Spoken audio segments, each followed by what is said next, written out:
Hi, this is Ron Edwards, Master Sommelier and Director of Wine Education for Winebow Fine Wine and Spirits. Today we're going to talk about a beautiful red wine from New Zealand. Yes, New Zealand makes red wine.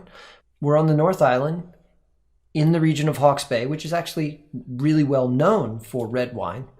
And this is a Bordeaux style blend. It's from Esk Valley and it is 47% Merlot, 38% Cabernet Sauvignon, and 15% Malbec. It's grown in a region really well known for red wines of Bordeaux varietals called Gimblett Gravels. It's a flat alluvial plain formed by river action, and it's layers and layers and layers of cobble. In this case, it's all of the rounded stones piled on top of each other from river action. Super well drained. The climate is ridiculously similar to Bordeaux, and it is a place that Cabernet Sauvignon and its friends really like to grow. Let's find out what it tastes like. The nose is both bright and a little reserved at the same time. It has this mulberry meets raspberry jam beginning in the nose, and then it moves to black currant juice, and then sort of this cross between fresh blackberries and blueberries and crushed blueberries on the way to compote.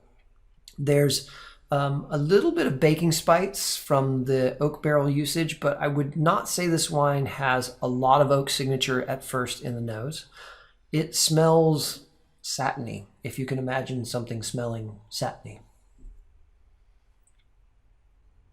I love the Cabernet Sauvignon coming through here in the herbal side of Cabernet Sauvignon. That I feel like I'm picking the berries off the bush alongside of this beautiful mint note, and just a hint of sort of a green leafy moving towards green pepper, but not that much pop. It's maybe roasted red pepper would be a good approximation. There's also just a little hint of a smokiness alongside of that fruit, and I'm thinking that's probably from the barrels. Let's taste it and see what it offers.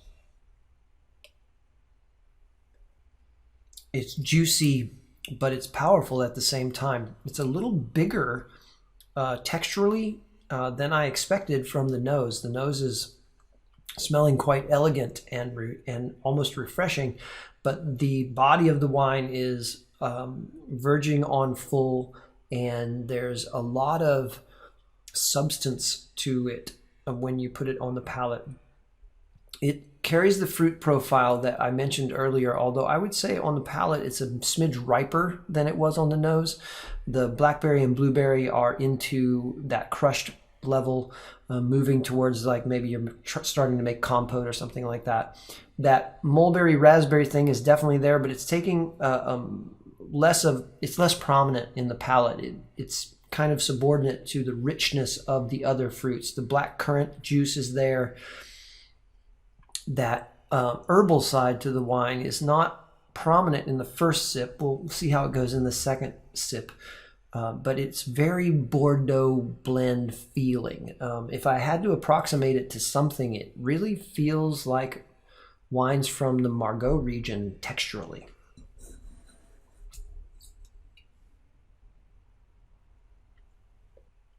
In the second sip, there's a little leafiness, a little mintiness, a little roasted red pepper alongside of just rich, bitter chocolate, all those berries that I mentioned, and a tannin structure that is sneaky. At first you think, wow, this wine is not that bold, and then the tannin feel grows and gets a little drier and a little drier. And the beautiful tartness in this wine keeps the tannin's effect at bay, but it's a battle that lasts for a while. This wine has brilliantly balanced structure. If you're a fan of Bordeaux style blends from anywhere in the world, this wine's really delicious in that genre, and I think you ought to go out and find a bottle. This is Esk Valley, the Merlot Cabernet Sauvignon Malbec blend. It's the 2019 vintage, and it's from Hawke's Bay, New Zealand, specifically Gimlet Gravels. Go find a bottle.